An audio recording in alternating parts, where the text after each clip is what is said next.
I, 32 female, was adopted as a baby.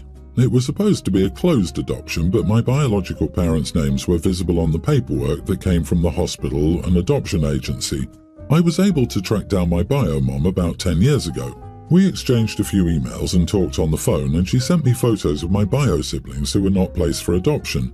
I expressed interest in meeting my bio siblings, and my bio mom said she was sure they'd like to meet me also, but she needed time to break the news of my existence to them because she felt a certain way about having kept it a secret for 20 plus years. As I said, that was 10 years ago. Bio mom never reached out again to let me know she told the rest of the family about me, nor did I hear from any of them, so I assume my existence is still a secret. And when I did try sending her an email about something unrelated, it was actually a medical history question. At one point after that, I never got a response. So my read is that she's not interested in further contact with me, which is understandable and more than fine. On the other hand, although I did try for a while, I was never able to find my biological dad. I've recently been considering submitting my DNA to 23andMe in the hopes that I maybe can find him or family members on his side. I'd also like to know more about my ethnicity and heritage. But I know that if I do so and anyone on my biological mom's side has submitted DNA or does in the future, they'll see that I exist. I've respected my bio mom's wishes not to reach out directly to my bio siblings even though I have their contact information. I can't shake the feeling that doing 23andMe is just a sneaky way of circumventing that and acting all innocent. It feels crappy and like it would be a betrayal. I considered trying to send my bio mom a heads up that I was planning to submit my DNA, but since our interaction ended with her ghosting me, I worry that sounds like a threat or an ultimatum. So, am I the idiot if I submitted to 23andMe to find my dad, or should I try to warn my bio mom first? Edit. From what I've been told, there was nothing too bad or traumatic about my conception. My bio dad was someone my bio mom was casually hooking up with in her early 20s. When she found out she was pregnant, she didn't tell him because she knew she didn't want to raise a baby with him. Honey, you are not the idiot. Don't worry about her feelings. She's not worried about yours. Worse, this woman couldn't be bothered to get back to you regarding a question about your medical history. Ugh. Wanting to know your biological family is a valid reason to use 23andMe. You don't owe your biological mother to keep her secret. You have every right to contact your siblings too. I would warn her if you'd consider doing that so she can break the news herself. Yet if she doesn't reply, you have the right to contact them. Yet you should always be prepared that they, and your biological mom, might not respond in the way you expect them to respond. Yep, it's a publicly available test that OP pays for, so no other person has the right to stop her, nor is she required to inform anybody whatever her purpose. I fully believe that medical history should be provided during a closed adoption. Everyone should be entitled to that, to know what to screen early for. OP has no idea if there's a family history of cancer, diabetes, high blood pressure, stroke, etc. I might be a little salty because I reached out to my bio dad last week and that monkey fighter blocked me. And I think it's freaking rude that your bio mom ghosted you. Regardless, you can't live your life tiptoeing around her. It's not a personal attack against your mom. You have the right to learn about yourself. She's had 10 years to break the news. That's far more than enough time. Test away if you desire.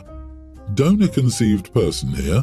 My take is a little different from other folks. I would proceed with extreme caution and understand that your bio dad might not want his entire family informed before he has a chance to decide what he wants. I know because I did precisely that and blew my shot at ever getting to know him. Do not message relatives with questions about bio dad or anything else without his consent. In my honest opinion, you are the idiot if you don't take precautions. But more importantly, you might miss out on knowing bio dad at all. I wish you luck finding your bio dad, but be aware he may not want to know you. I, 23 female, will keep it short. My new sister-in-law is extremely rude, 25. She will straight up ignore you if you try to talk to her. She's never engaged with the group and is always on her phone. One-word answers are very common, eye rolls and so on.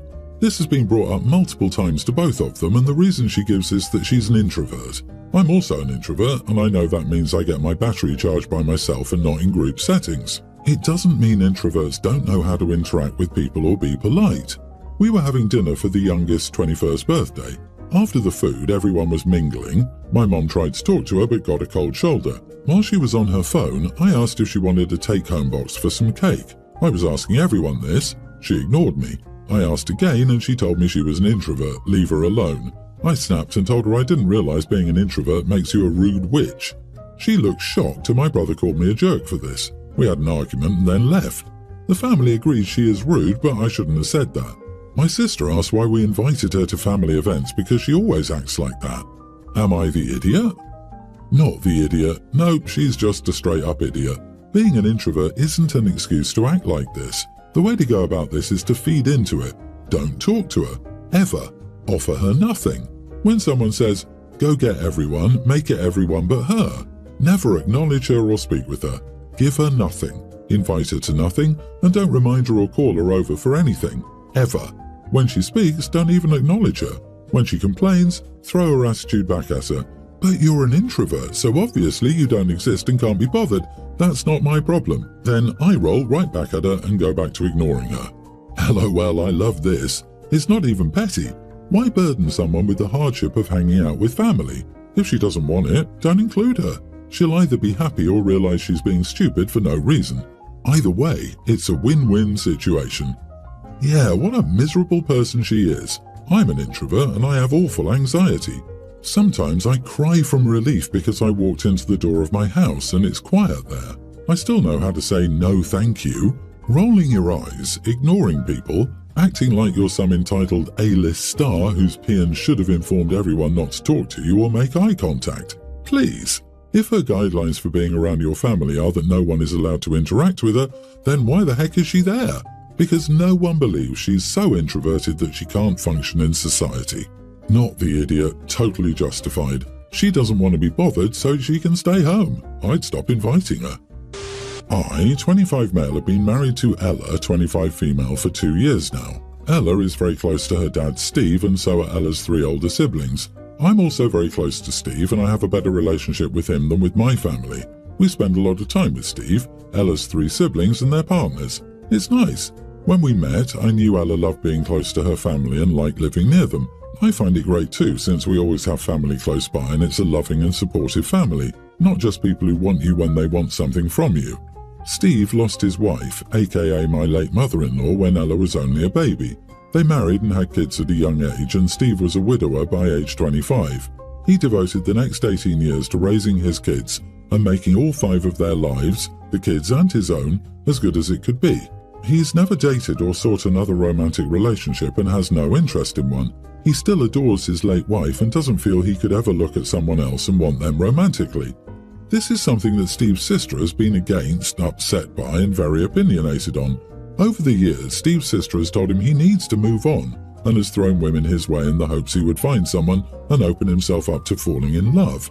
She tried telling Steve he would end up alone and miserable once the kids moved out, that he wouldn't have anyone around him. She tried to convince him he was dying for a woman and romance and an adult of a similar age to him to spend his life with. From what Steve has told me, she's been pretty annoying about it. Which gets me to the conflict. We celebrated Steve's birthday a little later than planned, last weekend to be exact, because life got in the way. His sister came into town to surprise everyone and she said she wanted to celebrate with her brother. The dinner quickly turned into the sister encouraging him to date again, dismissing Ella and her siblings when they pointed out he isn't alone like she was saying, and her telling them that they simply wanted him to remain faithful to their ghost mother forever. Steve and his sister were fighting about it. She said it was crazy and ridiculous that all 4 of his adult kids stayed local. She claimed they were doing it because they felt bad for him and that he needed someone to help them spread their wings. My oldest brother-in-law said they just like being near their dad and each other. She said that's not what Steve needs. He needs a woman. He needs a wife. He needs intimacy. This is when I jumped in and asked her why she was so obsessed with her brother's intimate life and why she had nothing else to worry about. She was taken aback by my interference and she told me to learn how to speak to people politely. Steve told her I had a point and he asked her to leave. She claimed I owed her an apology for my accusation against her character. Am I the idiot? Not the idiot. Oh, the hypocrisy. Do polite people obsess over the intimate life of a sibling? Do polite people dismiss the thoughts and feelings of several people, i.e. Ella and her siblings? Do polite people refer to a dead relative as a ghost mother? You do not owe an apology, and I'd be willing to bet the dad, Ella, and all of the siblings would be grateful that you helped defend against her obnoxious onslaught. I cannot imagine sitting at a table with my brother's children present and proceeding to talk about his intimate life. Lord, Auntie must live a pretty dull life. She needs to back off and back off fast. Her brother's life isn't her concern. His children are grown, and he's an adult and can make choices for himself. Good job sticking up for your father-in-law and your wife's family, really. My 28 female husband, 37, is a huge coffee geek. He has a separate set of shelves and equipment for it. I've tried to learn more about his process and how to brew over the years, but it just doesn't click for me as it does for him. I always buy instant or go to Starbucks because it's all the same to me. He never says the coffee I've made is bad, he just says that something is always off. It's too bitter, astringent, weak, etc. But thanks me anyway for my efforts. My husband has been busy at work for the past 2 weeks. He freelances, and his latest client turned out to be very difficult. He's had to make a lot of edits for this project. As a result, he's more stressed than usual and is working longer hours. So I thought that if I made him a coffee in the way he liked, that would cheer him up about it all. Long story short, he didn't like what I brewed. He didn't really have anything nice to say about my gesture, and then when he learned what beans I used, he was very annoyed and shut me out of his office without saying anything. He had 2 containers of beans on the shelf. I used the container which was small and finished it.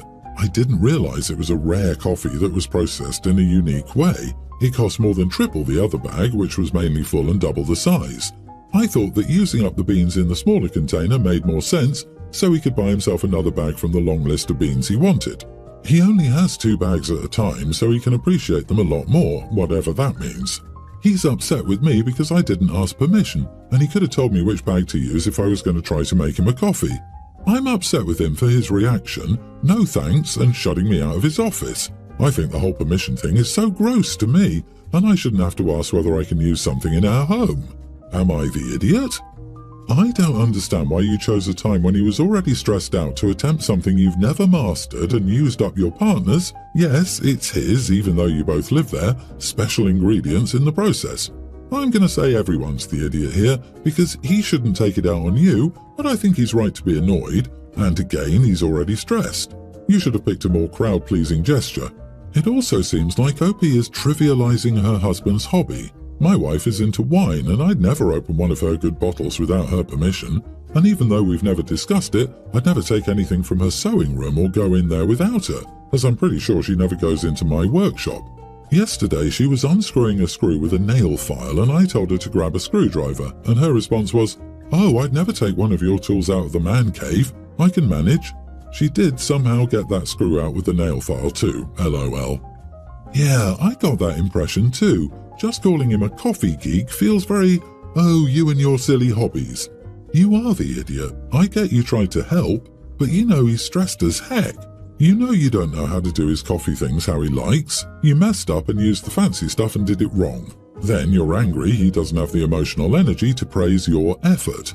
If you're going to do something to help him feel better, maybe focus less on how it makes you feel versus what he needs. You need to apologize and have a discussion about what boundaries should look like in your relationship and home. Update. Thank you for the advice, everyone. I apologized this morning over breakfast and offered to buy him a new bag of the coffee I used.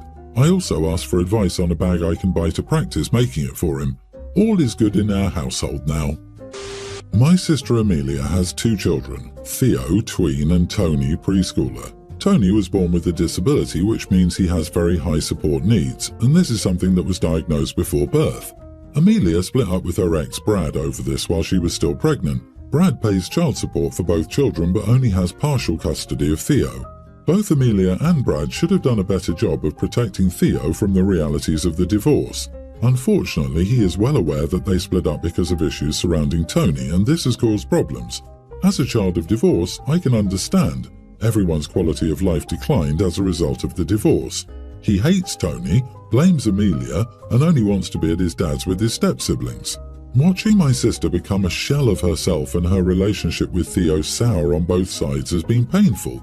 It's easy to say he's just behaving badly, which he is, but she's run out of patience with him and gives him no grace regarding his valid feelings.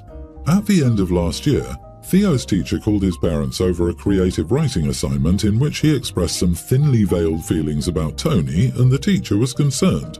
Theo is now in therapy.